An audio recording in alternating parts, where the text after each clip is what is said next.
আসসালামু আলাইকুম ওয়া রাহমাতুল্লাহি ওয়া বারাকাতুহু। নাহমাদুহু ওয়া নুসাল্লি আলা রাসূলিহিল কারীম। আম্মা বাদ। লাকাদ কানা লাকুম ফি রাসূলিল্লাহি উসওয়াতুল হাসানাহ। প্রিয় দেশবাসী, সামনে মেম্বার চেয়ারম্যানের নির্বাচন। এখানে যে কোনো দল পাশ করতে পারে, যেমন বিএনপি জামাতের ভিতরে মেম্বার চেয়ারম্যানই নির্বাচন হবে। এখানের ভিতরে আমাদেরকে ফলো করতে হবে, আমার বিএনপির ভাইয়েরা, আমার জামাতের ভাইয়েরা, যেন একটা সুস্থ ন্যায় বিচার হয়।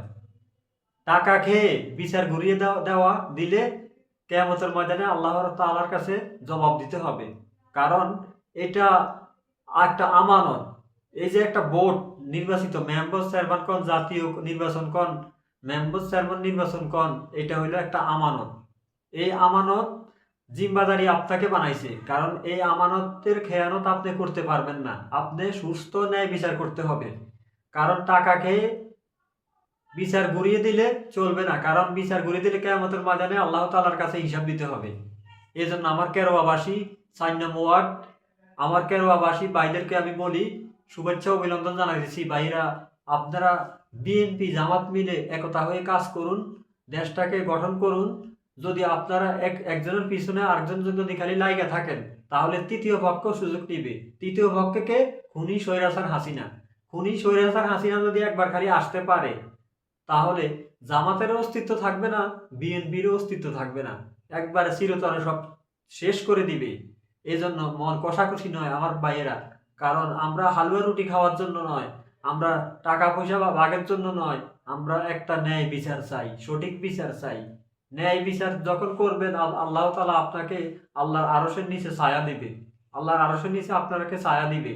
আর আপনি যেই হন হন না কেন, আপনি বিএনপি হন, আপনি জামাত হন, আপনি যেই লোকে হন না কেন, কিন্তু আপনি যদি ন্যায় বিচার করেন, আল্লাহ তাআলা আপনাকে আল্লাহ তাআলার আরশে ছায়ার নিচে ছায়া দিবে ইনশাআল্লাহ।